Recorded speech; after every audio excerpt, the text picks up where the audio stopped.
Selamat pagi Bapak Ibu Saudara, Shalom. Damai Tuhan beserta dengan kita. Kita bertemu di Sapaan Kasih hari Rabu tanggal 24 Juni tahun 2020. Tema kita pada saat menolong sesama, yang terambil dalam Injil Matius pasal 8 ayat 28 sampai dengan yang ke-34.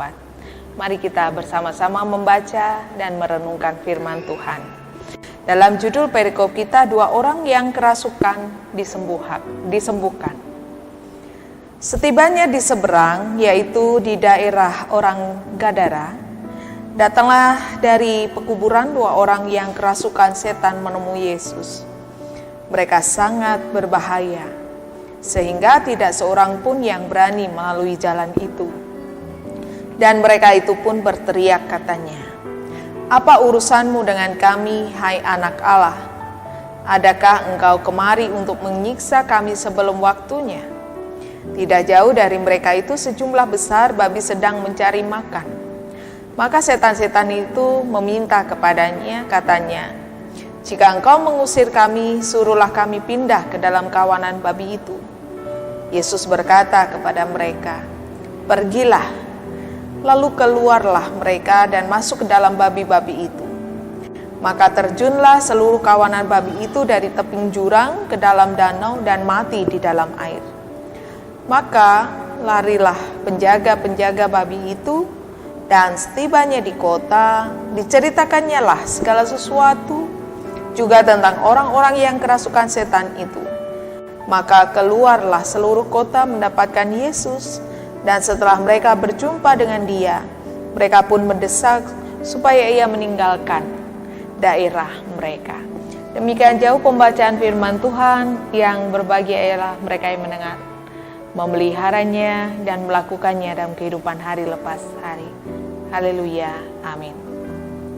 Bapak Ibu Saudara yang dikasihi dan diberkati Tuhan, selama pandemi COVID-19, banyak kampung-kampung daerah yang ditutup, dipalang gang masuk untuk menuju ke kampung atau ke sebuah tempat biasa sering akrab kita dengar dengan di lockdown. Dan ketika sudah masuk di new normal ini, kemudian pembatas-pembatas itu pun diambil.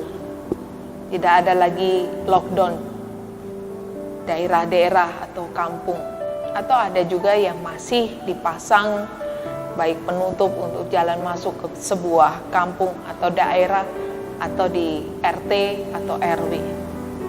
Istilah lockdown Bapak Ibu kita pahami sebagai pembatas yang membatasi orang yang di luar untuk masuk ke sebuah lingkungan atau tempat atau sebuah kampung. Demikian bacaan kita juga ada pembatas antara orang Yahudi dan non-Yahudi. Di daerah non-orang Yahudi disebut dengan daerah orang Gadara. Dan bacaan kita menuturkan di sana Tuhan Yesus sedang mengadakan perjalanan ke daerah orang Gadara yang berada di seberang Danau Galilea, kurang lebih 7 km. Dan di situ ditinggali mayoritas dan sebagian besar adalah orang non-Yahudi, di mana orang Yahudi menganggap bahwa di daerah Gadara, di luar karya penyelamatan Allah, tidak ada keselamatan Allah di sana. Hanya orang Yahudi yang berada di Yerusalem. Namun ternyata di sana Tuhan Yesus berjumpa dan memulihkan 2 orang yang kerasukan setan.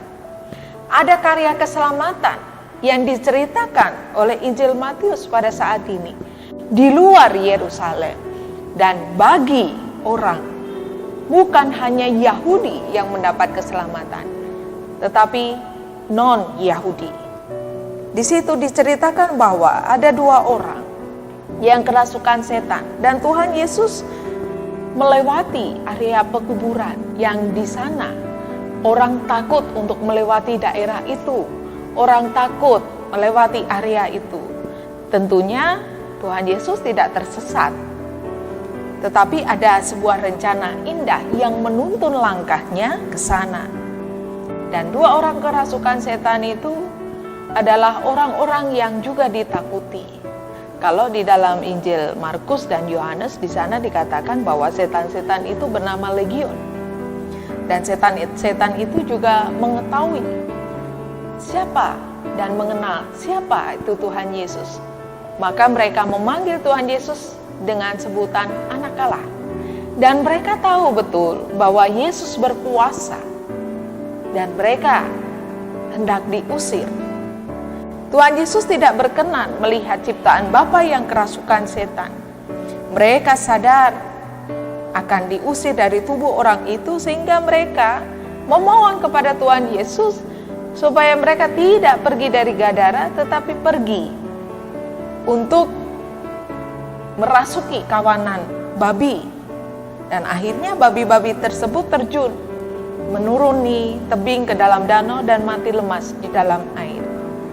Namun anehnya di sini cerita ini, ketika orang-orang itu melihat peristiwa itu lalu pergi ke kota dan menceritakan segala sesuatu yang mereka lihat, justru mereka mengusir rombongan Tuhan Yesus. Mereka tidak bersyukur dengan pemulihan 2 orang yang dirasuki setan. Di sini Bapak Ibu, mari kita melihat bahwa keselamatan Tuhan Yesus dinyatakan bukan hanya batasan hanya orang Yahudi, tetapi non-Yahudi. Keselamatan itu bukan hanya juga dibatasi dengan status, dengan identitas, atau terabaikan demi harta benda, atau batasan-batasan yang seringkali kita genggam di dunia ini. Tetapi keselamatan bagi semua orang, tanpa dibatasi status sosial, kekayaan, keahlian, kepandaian. Dan marilah kita juga menyatakan karya keselamatan Tuhan Yesus bagi setiap orang yang kita jumpai. Maukah kita menolong? Adakah tempat dan rasa empati yang kita berikan bagi sesama yang sedang berduka? Bagi sesama yang kehilangan pekerjaan di tengah-tengah pandemi ini? Bagi sesama kita yang memang menderita, sengsara, mereka harus berjuang. Bagi sesama yang berjuang untuk melewati pandemi COVID-19 ini. Bagi para dokter dan ahli medis yang berjuang dengan segala perjuangan mereka dapat mengobati, dapat membantu orang-orang yang terdampak COVID-19. Marilah kita mengambil bagian. Memang kita diimbau untuk waspada, jaga jarak, tetapi kita bukan menjaga batas kita, bahwa keselamatan hanya untuk kita. Maukah kita menolong secara sederhana? Maukah kita tidak menghakimi orang yang terkena virus COVID-19, memviralkan, men-sharekan? Marilah kita berdoa, mendukung siapapun yang terkena COVID-19 ini boleh sembuh. Dan kita boleh melewati pandemi ini dengan tetap percaya bahwa badai akan tetap berlalu.